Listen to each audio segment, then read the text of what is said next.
Assalamualaikum warahmatullahi wabarakatuh.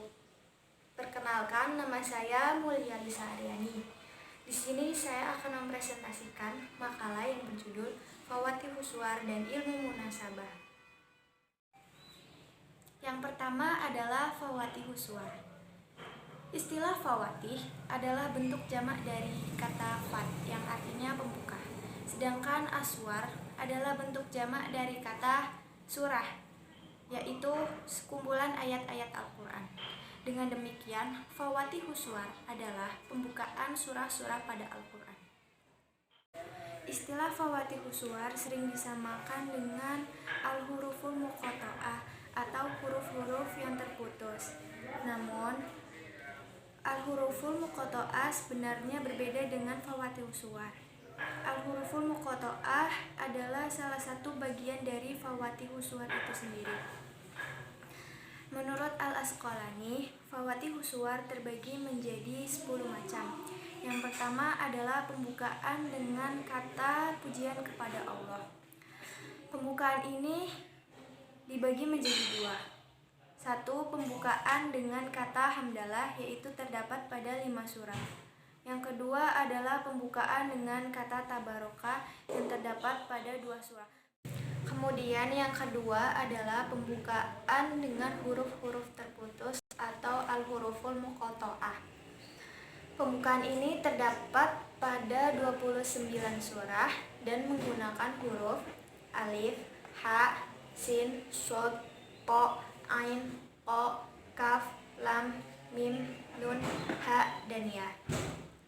Kemudian yang ketiga adalah pembukaan dengan panggilan atau al-istifah bi an-nida.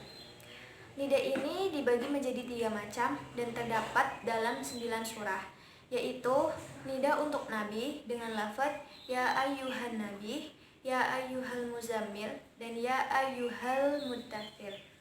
Yang kedua adalah nida untuk orang-orang yang beriman dengan lafaz ya ayyuhalladzina amanu. Dan yang ketiga adalah nida untuk orang-orang secara umum dengan lafaz ya ayyuhan nas. Selanjutnya yang keempat adalah pembukaan dengan kalimat berita atau al-istifah bi al-jumlah al-khobariyah. Kalimat berita ini terdapat dalam 23 surah yang terdiri dari 11 surah dalam bentuk kalimat nomina atau al-jumlah ismiyah dan 12 surah dalam bentuk kalimat verba atau al-jumlah fi'liyah. Kemudian yang kelima adalah pembukaan dengan sumpah atau al-istifah bi al-qasam. Pembukaan ini terdapat pada 15 surah.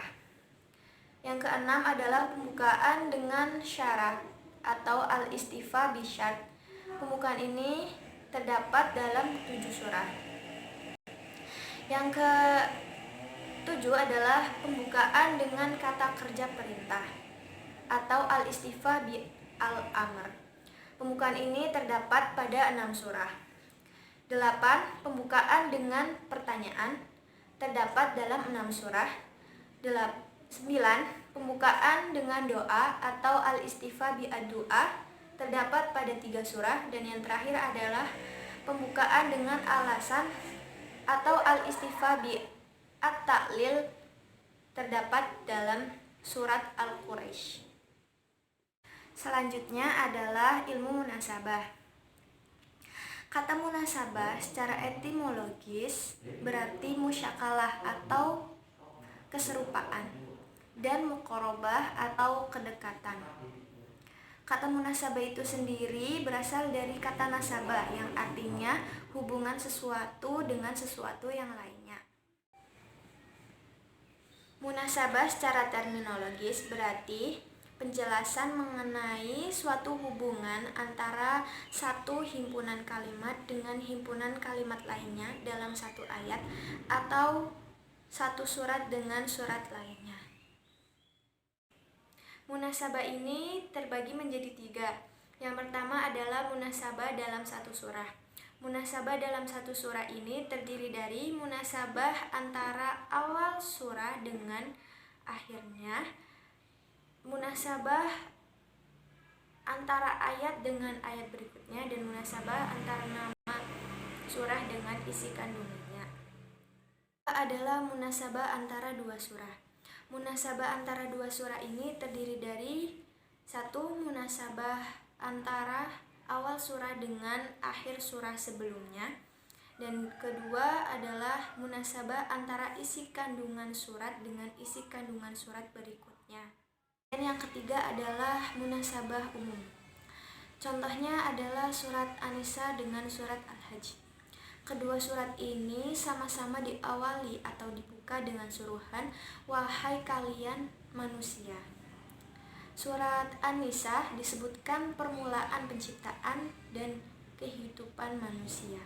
Sedangkan surat Al-Hajj menyebutkan akhir kehidupan dunia dan awal kehidupan akhirat. Selanjutnya saya akan membahas tentang urgensi mempelajari ilmu munasabah. Dari sisi sastra dan bahasa, kita dapat mengetahui adanya korelasi antara satu ayat dengan ayat lain yang menjadikan keutuhan yang indah dalam tata bahasa Al-Quran. Dan tentunya akan mempermudah orang dalam memahami ayat atau surah dalam Al-Quran, karena penafsiran Al-Quran membutuhkan korelasi antara satu ayat dengan ayat yang lainnya. Dan yang ketiga adalah memudahkan kita memahami keutuhan, keindahan, dan kehalusan bahasa Al-Quran, sekaligus membantu kita memahami keutuhan makna kitab suci tersebut. Cukup sekian presentasi dari saya, kurang lebihnya mohon maaf. Wallahul muwaffiq ila aqwamit thoriq. Wassalamualaikum warahmatullahi wabarakatuh.